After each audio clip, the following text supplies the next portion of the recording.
Hello, and welcome to episode 8 of the Game Dev Tutorials.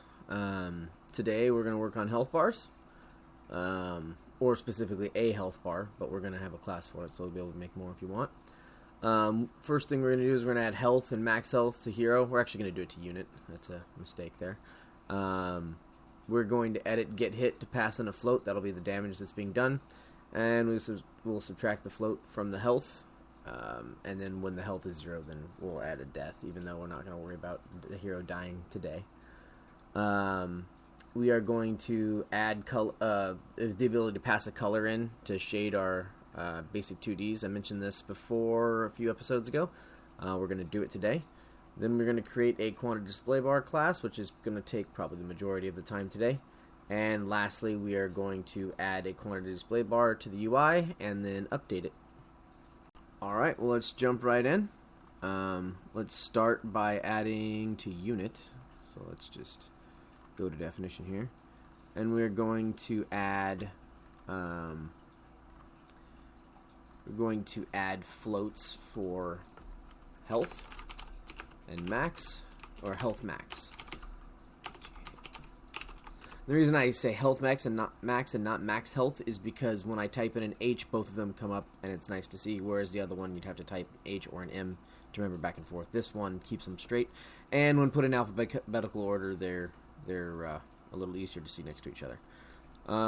So in unit, we're going to say health equals 1, and then we're going to say health max equals health. Why that? Oh, whoops. Why it that way? Well, because I only have to change this number once, and then it changes both of them. That's why.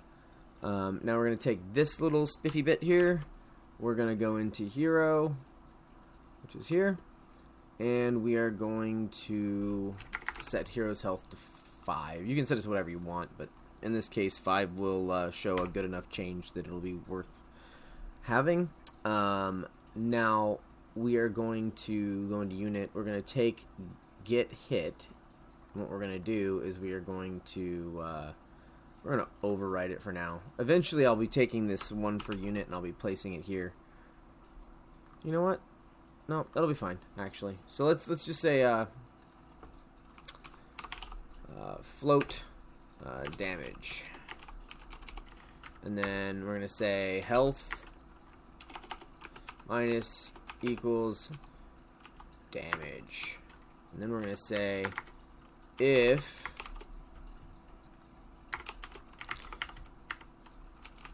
health less than or equal to 0, dead true, right? And then this, if we build it, which I'm doing right now, should yell at us, and we're just going to say that there's 1 damage from our projectiles. That'll just kill the unit, so that now makes it so we have the same thing. So we didn't need to overwrite it. Great. Now, what we're going to do is we're going to say in our mob class, right? Basically, what we want to do is we want to check to see if they ran into the hero. Remember, we don't have bounding boxes yet. We will get to those. I will add them, I promise. But for the sake of this specific tutorial, because we're just trying to get health bars working, let's just work on getting a distance again that will denote a hit. So if the mob gets within a certain distance, it's hit. So first we use our distance formula, so get distance, and then we're going to use the position of the mob and the hero dot position. And then if they're within, let's say, I don't know, 15 will probably work. You can adjust that number however you want. The smaller the number, the closer that it has to get. The further the number, the further it can be before it hits. Alright, so then we say hero dot get hit, and we're just going to hit them for 1 right now. This, you could create a variable in your mob to say how hard they hit. In this case, we're just going to do 1 because we only set health to 5, so, you know. And then we're going to say that the mob is dead after that. So, you could create a second bool that's different than dead if you wanted to, but in this case, what we're doing is just trying to get it to be removed, and this will do that for us. Okay, so now the mob, when it touches it, should hit the hero. The hero should take damage, and then eventually it will flag it dead, though we're not going to remove it in this tutorial. We're getting real close to where I'm ready to do that, but we're not quite there. Okay, so check my prompt real fast. In basic 2D, we need to add the ability to pass in a color. And I would add it right here, right now, because it's relatively rare that you're going to want to do this, so it's not like you need an extra override or overload of it. So we'll just do it here, and so we'll pass in color, and then caps color, and then we'll take that and we'll put it in here, right here, and that will allow us to shade something a color. If we build that, that should break somewhere, and then we just have to pass in white. Color dot white. Done. Alright, so we've taken care of that. Next thing we're going to do is we are going to go into our engine area here, and we are going to add a folder for output. Whoops, that should be there. Okay, so we have input, that's keyboards and mice and controllers and whatever else. And you have output, that's just stuff that goes out to your screen. You could also call it like data types or something like that, whatever you wanted. In this case, it's a pretty straightforward output class, so let's add it here. So new, and then I call it quantity display bar. Why? Because it's not always health bar. Sometimes it's mana bar. Sometimes it's I use it for experience. I've used it to show when things are being finished. Like if something's being built, you can use a quantity display bar to show that it's getting built. I'm just going to use a very simple quantity display bar, about as simple as I can come up with. You can make them incredibly complex. We are not going to do that for the sake of this tutorial, but you can edit them to your heart's desire, really. You can put text over them. You can, rather than just have two boxes on top of each other, which is what we're going to do, you could have a full frame and all kinds of stuff. You can do lots of things. But let me fix the font before I forget. But this will be the simplest. Well, not the simplest. This will be kind of the simplest. So, alright, so first of all, we're going to need to know, well, I told you there's two boxes. Let's do those first. So, basic 2D, bar and bar BKG, so background. Along with the bar, because there's two bars and we want one to fit inside it, we need to know how big the border is. So, we're going to get ourselves an int border. And then we need to be able to color it, so like a red one for health and a blue one for mana, or whatever else color you want, right? So we want to be able to color it. So public color, right? Alright, and then public quantity display bar, and then we're going to pass it in vector2 dims, because we need to know how big it is, and then we need to know the border, BOARDR. Border. I think that's right. Yeah, it looks weird in caps. And then color. Alright. So we've got our constructor. We need to set border equals to border. We need to set color equal to color. And then we need to say bar equals new basic 2D. And I'm going to give you these two files, 2d/misc/solid. I'm going to add those to the file to the game project right after this. We're not going to give it any. We're going to just give it zeros for a starting location because we'll move it with the offset, and then we need to set the dimensions. So because right now we're dealing with the inner bar, not the background, we are going to remove the borders times 2, so for both sides of the border, from each of the dimensions. So dims.x minus border times 2.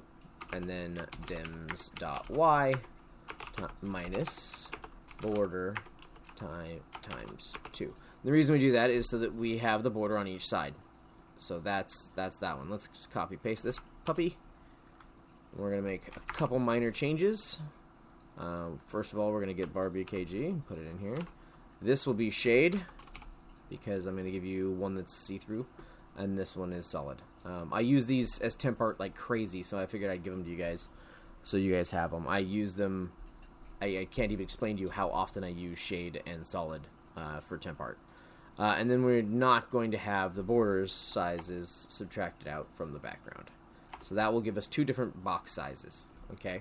The next thing we need to do is create the update. So virtual void. And it's virtual because if you created a specific kind of quantity display bar, you actually might change the way that it updates. So definitely virtual here. And then float current. And float max. Can't type today. Sorry, guys. Okay, and so this passes in how full the bar is and what the fullest it can be is, right? That's all that means, okay? And then we need to change the size of the inner bar. So bar.dems equals new vector2, and then we will fill in the x in a minute, bar.dems.y. So we don't change the vertical size of the bar, only the horizontal size of the bar. And then so the way to get the difference between the percentage of how full it is would be to say current over max. And so that will give you a percentage of how full something is. And if we multiply how full it is times the background size, which never changes. You can't use the bar background size. That won't work because it's changing all the time. But the background itself never changes in size. So by using it, we can say bar bkg dot x. So that's how dot x. That's how wide the BKG is. But we want our bar to be minus borders times 2, right? So that's how big our bar is supposed to always be. Notice it's the exact same as right here. We just take that, we put it in here. You could create a variable for this, and that would be just fine. Ooh. It's supposed to be an int. I don't know what happened there. I must have started typing or something. Alright, you could create a variable for this if you felt like it. There's a good case for doing such a thing. In this case, I'm not going to, mainly because I wanted to show you guys the math. And this is actually bkg.dems.x. That's why it's complaining at me. Alright, so we're good. That's the update. Now we're going to do public void virtual void draw. Now, if you didn't want to save the color, you could pass the color in here. That's not the way I really felt like doing it. So, but that's definitely a change you could make if you felt more comfortable with it that way. Very rarely do I change the color of a bar, and that's why I didn't do it this way.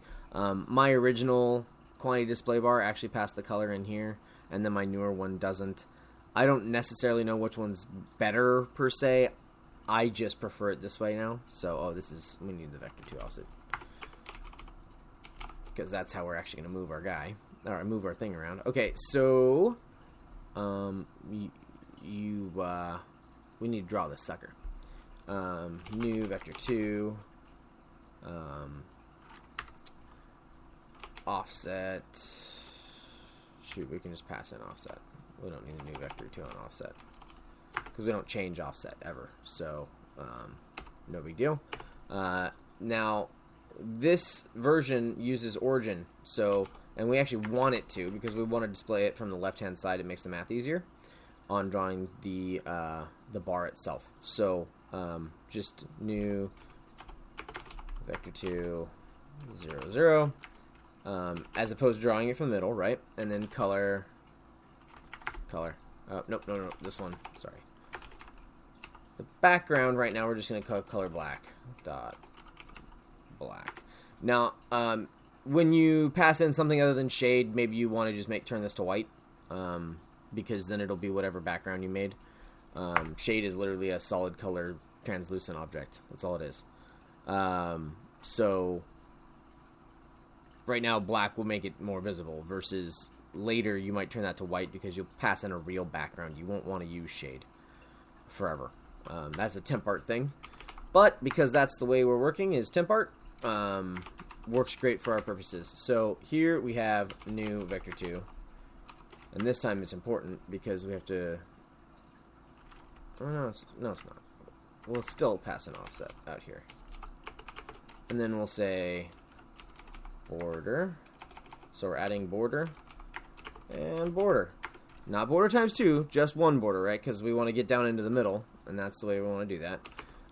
Again, this origin is just 0, 0. Now, here, if you didn't do the origin change here, what would happen is you would have to subtract the half the width of the background bar from the position of your border of this bar in order to move it over in order to get, and then as this changes you would have to get the change from the max and remove that before subtract. It's very math complicated, as opposed to here you don't have to worry about it. So if you remember back 6 or 7 tutorials ago, I was telling you how important being able to change your origin is at times. This is one of those times where the math is super simple when you get to change your origin, and it's super complex. Well, it's super complex. Much, much more complex if you don't. So, alright, so we have our quantity display bar class. I believe this is correct. We'll find out when we... Well, let me build it, make sure I didn't do anything really dumb. But then we will... If anything's broke, I'll fix it afterwards. It was a lot of typing to get it 100% correct straight up. But public quantity display bar. Oh, sorry guys. We moved up to UI. I should call that out. And then health GLTH bar. Health bar. And then health bar equals new quantity display bar. And then we're gonna have new vector 2 for the dimensions. We're the border. We decided I didn't actually say this.